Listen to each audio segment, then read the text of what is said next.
Morning, everybody. I'll say good morning. It is a good morning.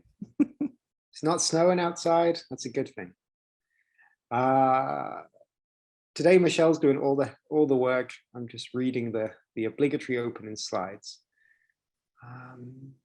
So privacy statement today. First half of today's session will be recorded. It's for quality and training purposes and to share with those who are unable to attend. Recorded session. Chris, you just accidentally muted there. Ooh, there we go. That's better. Yes. Did I get to recorded sessions? Yes. Recorded sessions will be emailed to the Physicians Champion Network membership and made available to limited AMA staff and/or contractors. By participating in the training session or webinar, participants understand and consent to the webinar being shared in this way. Move on to our treaty acknowledgement. And we'd like to recognize that we're webcasting from and to many different parts of Alberta today. Province of Alberta is located on Treaty 6, Treaty 7, Treaty 8 territory. And it's a traditional meeting ground and home for many Indigenous peoples. The whole program hasn't received any financial in-kind support, which is always good to know.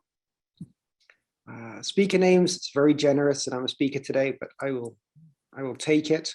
I don't get any money from anybody exciting, apart from the AMA, AHS, and UFC. Michelle? And I just have to disclose that I'm an employee of the AMA.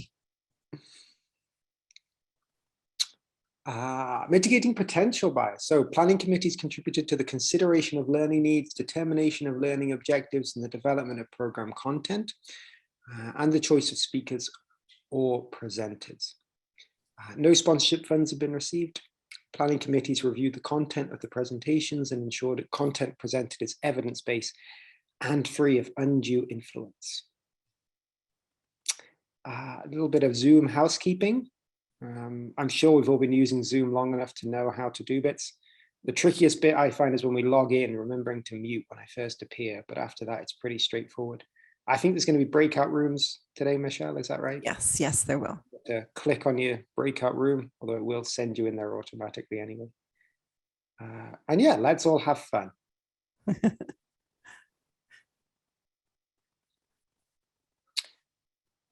So, Michelle, do you want to take over, or do you want me? Sure. Yeah. No, I can take over. I feel like no problem. Thanks, Chris. Well done.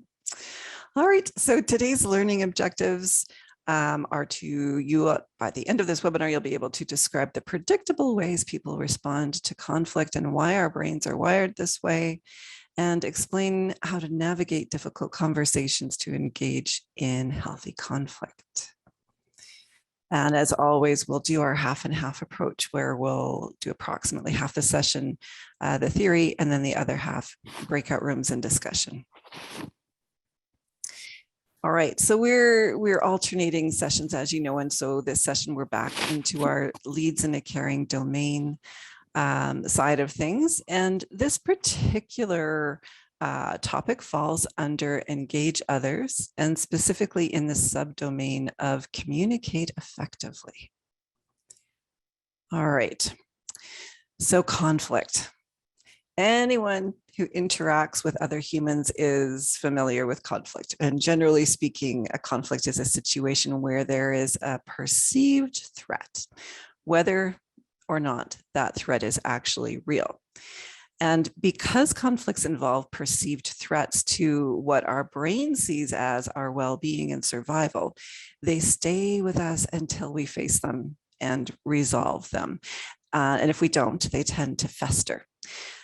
As well, we respond to conflicts based on our perceptions of the situation, not necessarily to an objective review of the facts. So our perceptions are influenced by our life experience, our culture, our values, and our beliefs. And conflicts trigger strong emotions, and it's difficult to resolve conflicts if you can't actually control those emotions. But the good news is that conflict can provide a real opportunity for growth. And when you're able to resolve a conflict in a relationship, it actually helps to build trust, which is a good thing. So we're going to start off with a little poll, and Leanne, I'll get you to bring up the first question.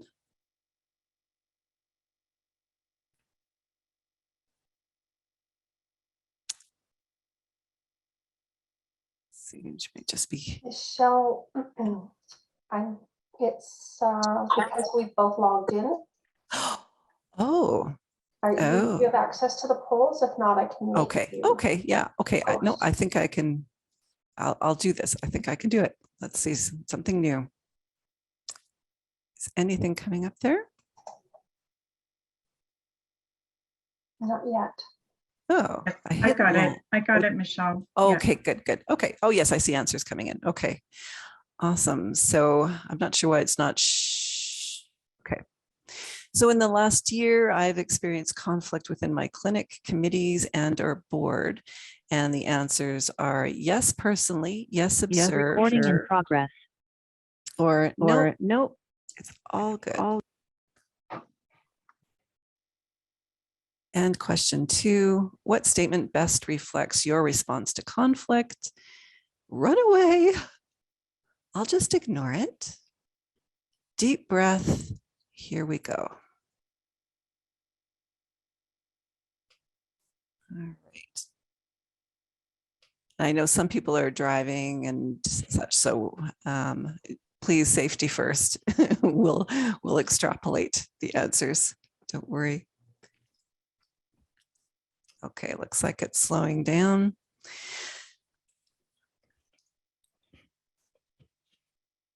Give it one more minute here.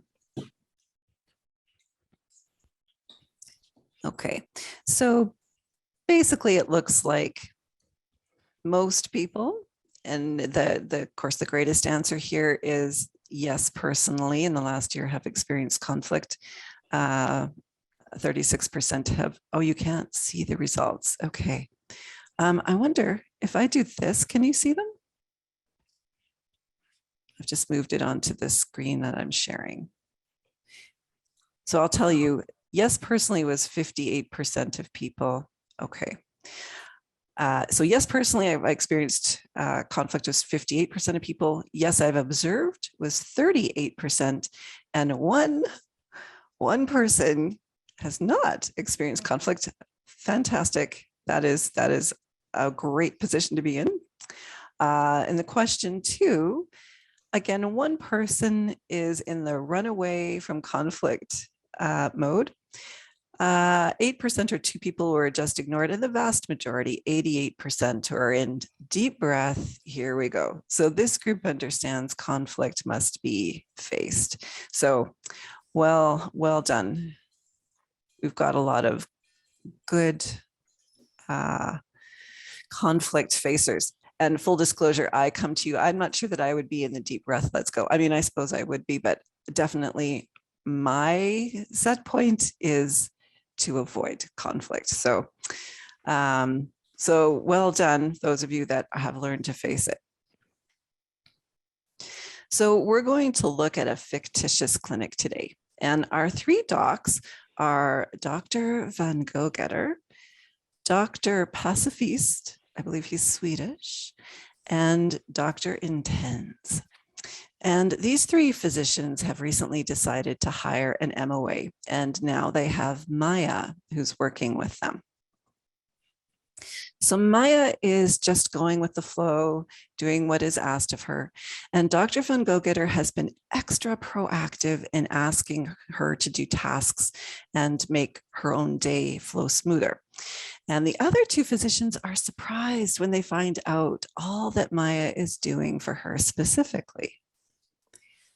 Dr. Van Gogetter has no idea that anything is up. Dr. Pacifist is hoping that it will all just somehow resolve. And Dr. Intens is fuming and ready to challenge Dr. Gogetter. So she angrily confronts her, which throws her into a state of threat. And Dr. Pacifist is just an observer, but he is also in a state of threat. You remember before the holidays, we talked about the primitive part of the brain, the limbic system, where threat is perceived. And its goal is to keep us safe, and it's the center of emotion. And our prefrontal cortex is where we regulate emotion and modulate the alarm bells that the limbic system raises. So we want to be consciously addressing conflict from our prefrontal cortex, not our limbic brain. But when the limbic system perceives threat, our field of view gets narrower, our working memory is reduced, we tend to be more pessimistic in our thinking and our approach, and our brain shifts its energy to the motor cortex at the back of the brain, which is better for fight or flight, and the prefrontal cortex gets less blood flow. So this is not a good state for working out problems or thinking creatively or working together to resolve a problem. We literally can't think straight when this happens. Now, in our modern lives, the lions are typically people. And in this case, it's Dr. Intense. Dr. Van Gogetter might immediately fight back. She might abruptly leave the room, or she might freeze. And, when you're being attacked by an animal, this freeze response would mean playing dead. But in our world, you see it as people just kind of checking out. They appear to be ignoring the situation, almost unfazed, when in fact their limbic system is literally kind of removing them from the situation. Now, some experts have added a fourth response in our modern limbic system response. They call it fawning. And this means doing or saying anything to de-escalate the conflict, but it doesn't actually resolve anything. So another way to look at conflict is the drama triangle, which was first described by Dr. Stephen Cartman in the late 60s. And these are the three interactive and dysfunctional roles or archetypes that we typically play when we're in conflict. And it centers around the victim, who is passive and feels persecuted and powerless. And there's the persecutor, you can see in the upper left part of the triangle, and the persecutor's power is expressed with aggression. They're seen as oppressive and critical and controlling. The rescuer feels compelled to help the victim, which seems very noble, but really they feed off being needed and above the drama, when really they're feeding it by keeping the helpless victim a helpless victim. So in any given conflict, people can stay in one role, or more typically, they kind of move around the triangle in the course of a discussion. So in our example, Dr. Intense is in the persecutor role. She feels righteous in aggressively calling out the wrong done by Dr. Van Gogetter, who feels, not surprisingly, victimized by what she perceives as an attack on her. She can see she's feeling it's not her fault, and victims often feel like these things always happen to them. And she also feels helpless. So we cue the rescuer, Dr. Pacifist, who sweeps in to help her by being the go-between, which isn't actually helpful in the big picture at all. And remember, in any given conflict, people move around on the triangle. So now we have Dr. Intense feeling like a victim and Dr. Pacifist coming to her rescue.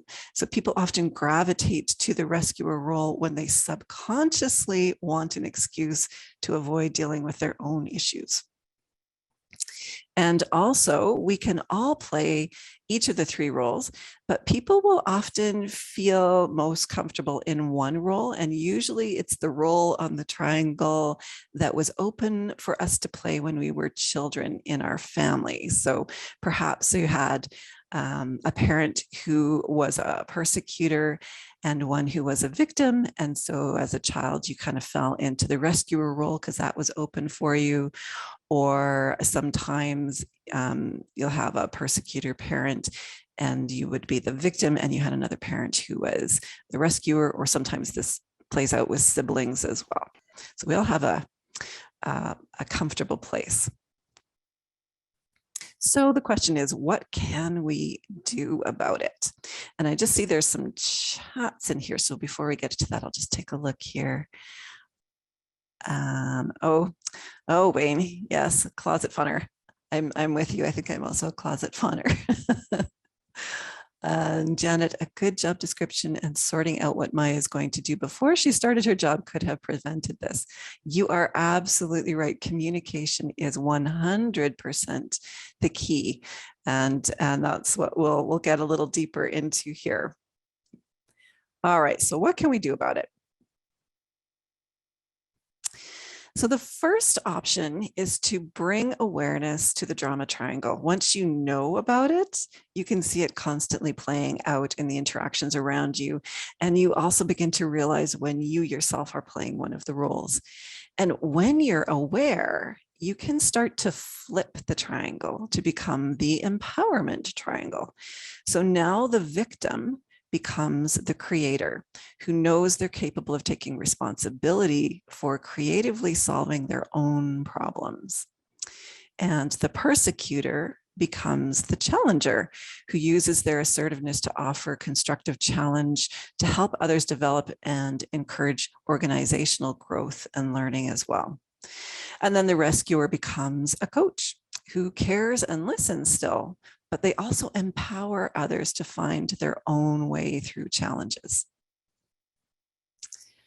So the second tip is to prepare for the conversation. So effective communication, as Janet mentioned, is essential in any healthy conflict. So in this case, to prepare for her talk with Dr. Van Gogetter, Dr. Intense can ask herself some questions. The first is, what is the real issue? What is at stake? Really focusing on that. And really, she's worried that Maya might quit if she becomes overloaded. And so when she really solidifies in her mind that that's her main, the main issue, she can help target her conversation. She can ask herself, what are my goals for this conversation going in? And you can see one of her goals is to make sure that their relationship remains intact. So when she's thought about this ahead of time, she's really, what we're trying to do here is engage our prefrontal cortex so that it can regulate what's going on in the limbic system. So by asking herself, what are my goals? She's really thinking about that in her prefrontal cortex. And then she can ask herself, how do I want to feel during and after this conversation? She wants to feel warm, calm, and connected. And finally, she can ask herself what she wants Dr. Van Gogetter to feel during and after this conversation. She wants her to feel safe, open, and not on the defensive. So incidentally, this is a great space for Dr. Pacifist to practice his coaching approach.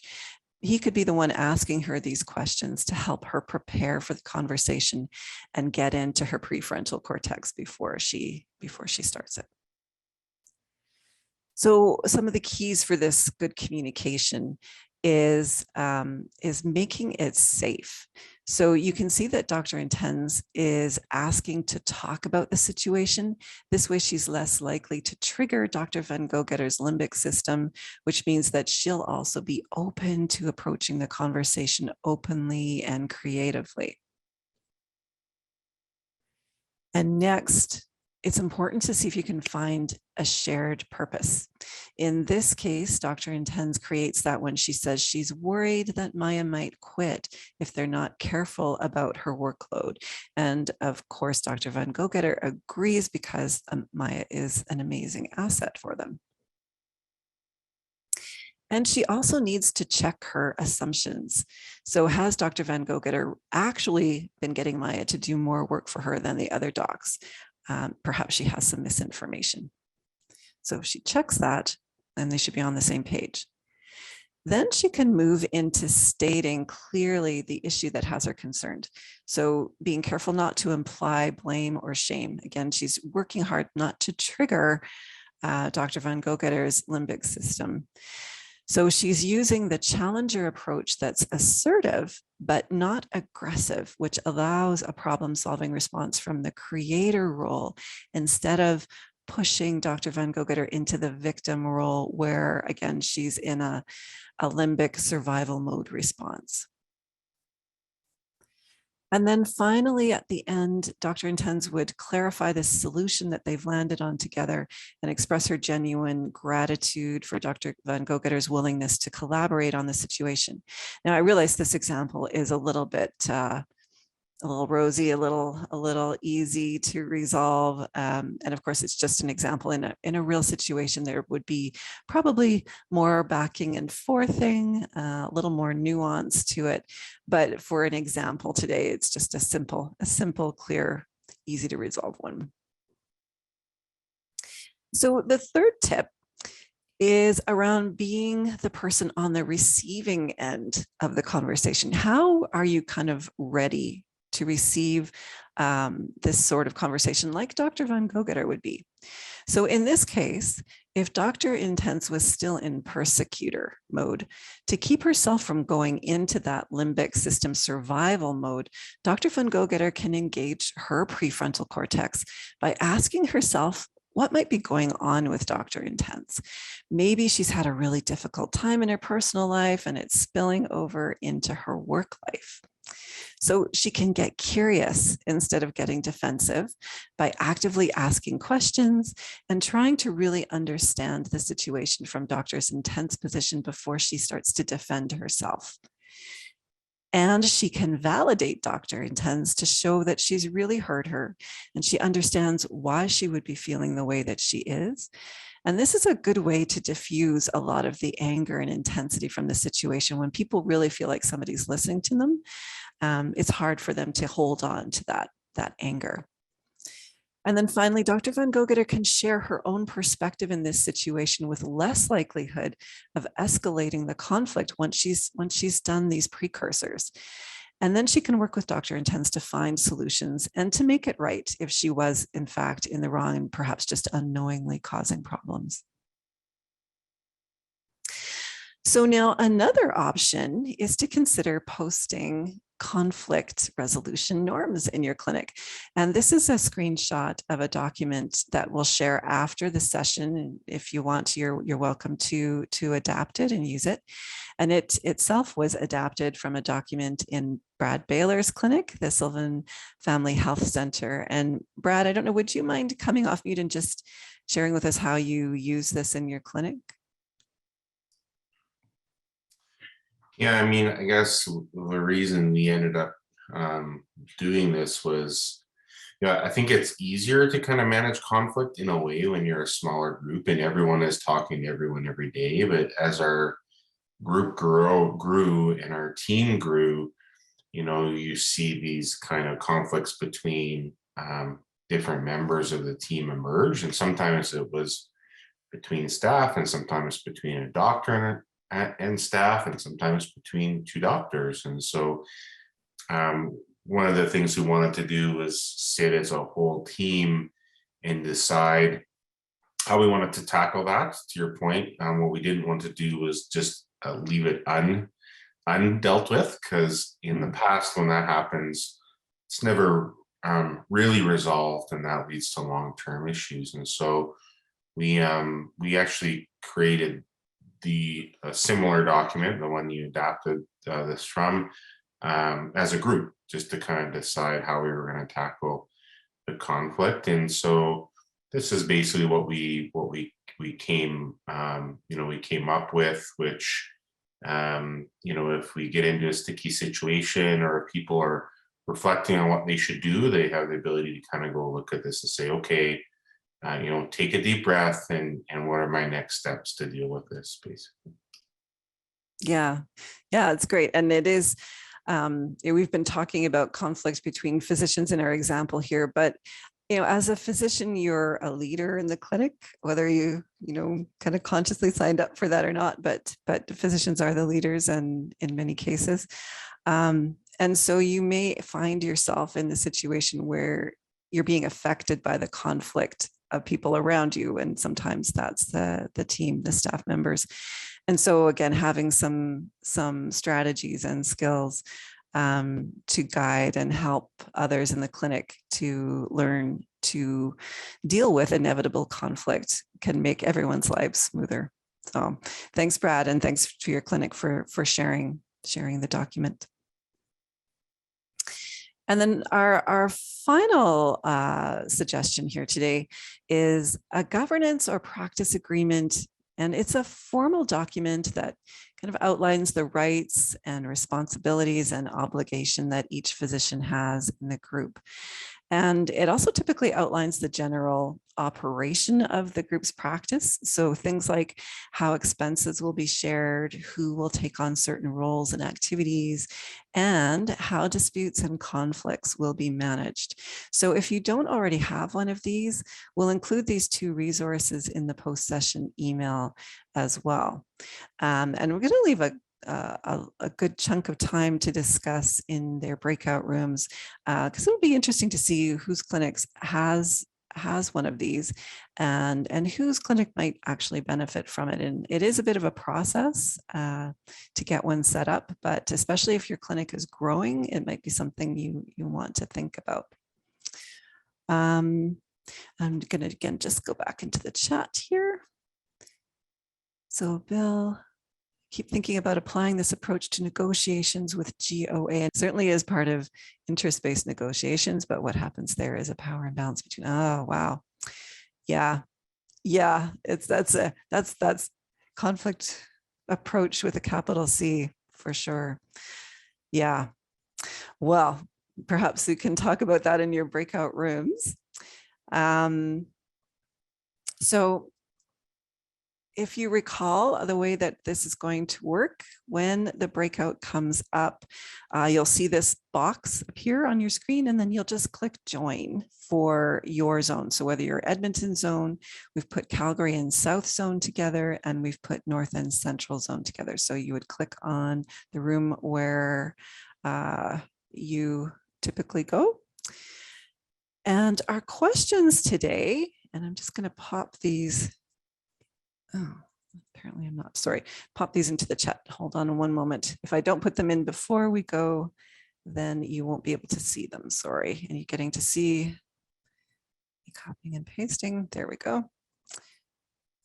Okay, so your questions today. How are conflicts managed in your clinic or at the board level or the committees that you're on or managing government negotiations? And how does the drama triangle show up there? So if you hadn't heard of that before, once you know about it, it's amazing how you can kind of see it playing out in front of you every day. And then what's working well with those groups and what can be improved when it comes to conflict resolution? And second question, what experience have you had with clinic or governance agreements? What would you recommend for those who are considering one?